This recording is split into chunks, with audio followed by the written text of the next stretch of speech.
Amigos y amigas, suscriptores de Panorama Studios, bienvenidos a su programa. Si todavía no te has suscrito al canal, es el momento de que aproveches y lo hagas y toques la campanita para que recibas las notificaciones cuando subimos nuevos contenidos y también nos puedas seguir en nuestras redes sociales. Señores, en una ocasión anterior, en un programa de esos, yo estuve tratando algo que parecería como tonto, si uno lo ve y no hace la observación correcta. Y por eso yo estoy haciendo ahora este video. Yo voy a ir a un pasaje de las Escrituras que se encuentra en el capítulo 12 de Génesis, donde Dios hace el llamado a Abraham. Dice el capítulo 12, comenzando, versículo 1, pero Jehová había dicho a Abraham, vete de tu tierra y de tu parentela y de la casa de tu padre a la tierra que te mostraré, y haré de ti una nación grande y te bendeciré y engrandeceré tu nombre y serás bendición. Bendeciré a los que te bendijeren y a los que te maldijeren, maldeciré y serán benditas en ti todas las familias de la tierra. En esa ocasión en la que yo estaba tratando algo sobre Abraham, yo les dije a ustedes algo que parecía como loco, que de ese pecado que cometió Abraham cuando tuvo un hijo con la sierva Agar, que era la sierva de Sara, su esposa. Recordemos que Abraham, Dios lo llama y le hace una promesa. Le dice que le daría una gran nación a un hombre de 75 años que nunca ha tenido hijos, con una esposa estéril, y el tiempo pasa después de esa promesa y ellos ven que no se cumplen esas cosas que Dios le dijo, y a Sara se le ocurre la brillante idea de decirle a Abraham que le dé un hijo a través de su sierva Agar. En Israel, en esa época, tener un siervo es como tener una propiedad, es como que mi celular, mi casa, mi carro, me pertenece, así que yo puedo hacer con eso lo que me da la gana. Y la sierva, asimismo, el siervo es como una propiedad, algo tuyo que te pertenece y que tú puedes hacer lo que te da la gana. Así que ella le pide a Abraham que utilice el vientre de Agar, la sirvienta, para que tuvieran un hijo. Y así sucedió. Pero ellos están desobedeciendo lo que Dios había dicho que esperaran en él. Y más adelante, después que Abraham se llega a Agar y tienen a un hijo llamado Ismael, se cumple la promesa que Dios había hecho por encima de todas las cosas que ellos habían hecho. Nació Isaac, el hijo de la promesa. Y ahora Abraham tiene dos hijos. Uno que ya es mayorcito porque hace un tiempo que lo tuvo, llamado Ismael, y Sara, que tiene a Isaac, como Dios había prometido. Entonces ya no quiere más a Agar y a su hijo en la casa, porque este se burlaba de su hijo más pequeño, de Isaac. Así que Abraham oye o escucha lo que le dice Sara y la echa fuera a Agar, la sirvienta, junto con su hijo Ismael, que era su primogénito.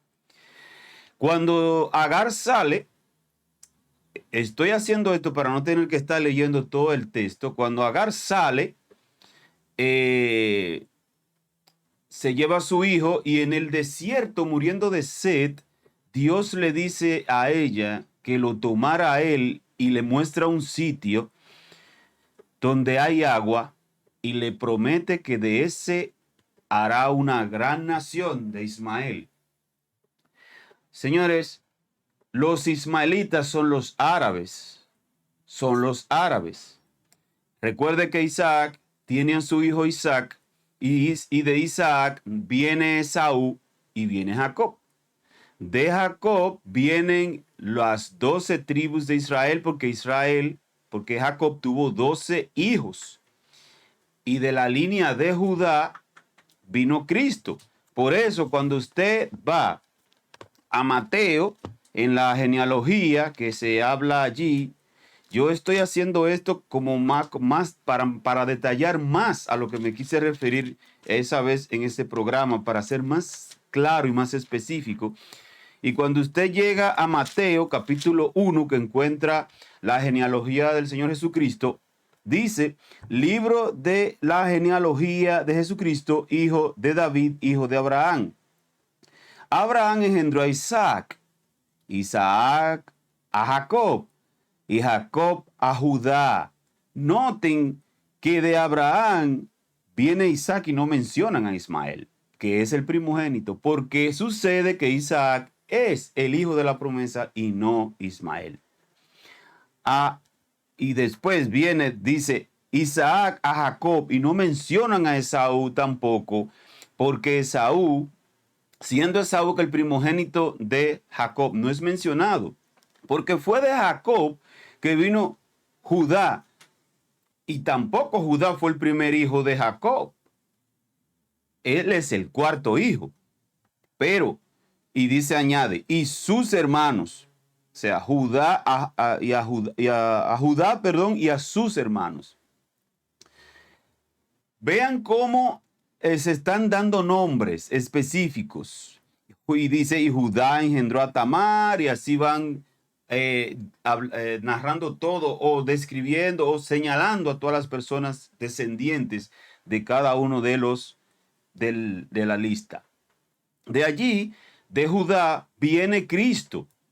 Y es ahí donde se cumple esa promesa que Dios le hizo a Abraham, que yo le acabo de leer hace un momento, cuando en el capítulo 12, Dios le dice, el versículo 12, versículo 13, y bendeciré a los que te bendijeren, a los que te maldijeren, maldeciré, y serán benditas en ti todas las familias de la tierra, dice el versículo 3 del capítulo 12.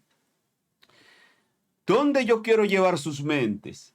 Ahora a esto. Abraham tiene a Isaac, después que tuvo a Ismael. ¿De dónde vinieron los árabes? De Ismael. Los árabes son ismaelitas, hijos de Abraham. Ellos eso lo saben y ellos no lo niegan, los árabes. Ellos saben que son hijos de Abraham. Igual que Isaac. ¿De dónde vino Cristo? De los hijos de Abraham. ¿De dónde vinieron los árabes? De los hijos de Abraham. Así que de los árabes vino Mahoma y fundó el Islam. Así hay dos religiones que nacen del lomo de Abraham. Del lomo de Abraham nacen dos religiones que son grandes en esta ahora como nosotros la conocemos. El Islam y también el cristianismo. Y cuando yo les dije a ustedes que el pecado de Abraham trajo esa consecuencia que yo mencioné en el programa anterior, que fue que yo dije, así a manera como de chiste, que el pecado de Abraham había hecho o había provocado que Colón descubriera América. Bueno, porque cuando los islámicos empezaron a expandirse y a expandir su religión, ellos fueron los que conquistaron a Constantinopla en 1453. Martes 29 de mayo de 1453, los otomanos conquistaron a Constantinopla. Constantinopla pertenecía al Imperio Bizantino, que todavía era parte del Imperio Romano, y en ese momento desapareció o cayó el imperio más formidable, que había durado 2206 años. Óigame bien, 2206 206 años había durado ese imperio que nació en una ciudad itálica de Roma y se convirtió en ese gran imperio. Y ya había sido atacada, asediada 22 veces y nadie pudo. Pero estos otomanos conquistaron a Constantinopla y se quedaron con ella. Así que el paso hacia la India queda cerrado porque ellos no van a permitir que por ahí pasen católicos, porque ya la religión católica estaba en pie, porque nació en el 300 después de Cristo por el mismo Constantino que había declarado la religión cristiana oficial de Roma. Y 300 años después de que se fundó el cristianismo, apareció el Islam. Y en el año 600 por Mahoma, su fundador, que es un árabe. Así que, si usted va mirando esta línea, usted encontrará que tiene mucho sentido que yo haya dicho eso. Que Colón descubrió América porque por el pecado de Abraham. Si Abraham no tiene a Ismael, tal vez no nacen los ismaelitas, que son los árabes. Tal vez no hubiera habido, tal vez no existiera el Islam. No hubieran conquistado a Constantinopla. El paso a la India habría quedado allí intacto. Y Colón no hubiera tenido que salir desde el puerto de Palos de Moguer el 3 de agosto de 1492 en busca de una ruta alternativa a la India, y perdiéndose descubrió el continente americano, que por cierto ya mucha gente había venido aquí antes. Pero una de las cosas que yo quisiera traer vuestra atención es que los pecados tienen sus consecuencias. Todo pecado arrastra consecuencia, amigo, amiga mía.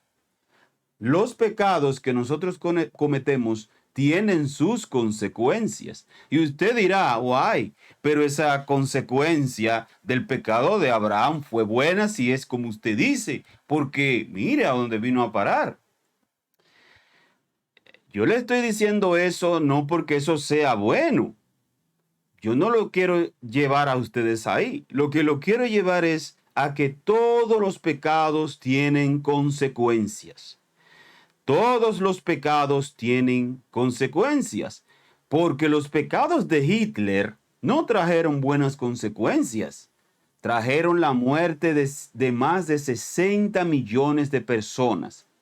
Y me detengo aquí un momento para recordarles también, aprovechando que mencioné a Hitler, que él fue un instrumento del mal para destruir a muchas vidas por la pecaminosidad de su corazón. Y ese pecado trajo la destrucción de miles. Y usted me dirá, ¿pero qué tenían que ver los 60 millones de personas que murieron? Porque los pecados traen consecuencias y habrá muerte y habrá dolor y habrá tristeza. El pecado es miseria. El pecado trae muerte y miseria. El pecado, óigame bien, trae muerte y miseria. Eso es lo que conseguimos pecando. Y otra cosa que quisiera señalar es el hecho de que a la iglesia, y yo lo había mencionado también en otro programa, nadie la va a vencer. Pueden aparecer todos los teólogos de este mundo negando la iglesia. Puede aparecer 1.000 millones de científicos poniendo pruebas diciendo que el evangelio lo creó la mente humana. Con la iglesia nadie va a poder. Cristo dijo que él se pondría sobre las cenizas de sus enemigos, y eso ha sido así todo el tiempo. El Imperio Romano intentó destruirlos y no pudo. Y la iglesia es la única institución que ha permanecido por más de 1500 años. Y todos esos imperios que trataron de asediarla y destruirla no han podido. Yo te invito a ti mi amigo, amiga, en estos días tan convulsos, en lo que la gente anda predicando un evangelio sin sentido y matando a palos y diciendo que somos hijos del diablo y hablando cosas que a veces ni siquiera tienen ningún sentido, yo te invito a ti a que escudriñes las escrituras y encuentres a un Dios de verdad que Él aborrece el pecado, porque por eso Cristo fue a la cruz, porque Dios aborrece el pecado de una manera terrible, de una manera tal que si quieres ver el odio que le tiene Dios al pecado, mira la cruz. Pero si tú quieres ver, el amor que Cristo tiene por ti y por mí, mira la cruz, porque Él dio a su Hijo para que muriera en la cruz a favor tuyo y a favor mío.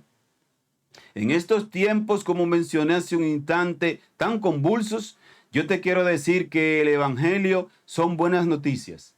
Son buenas noticias de que tú y yo somos pecadores y nosotros tenemos a un Salvador. Tenemos a un Salvador que se llama Jesucristo.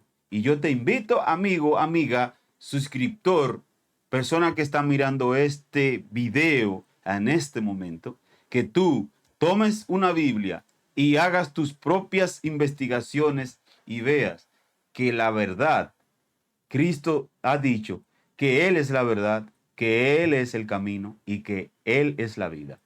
Si tú tomas tu Biblia, conoceréis la verdad y la verdad te hará libre. Nos vemos en otro programa.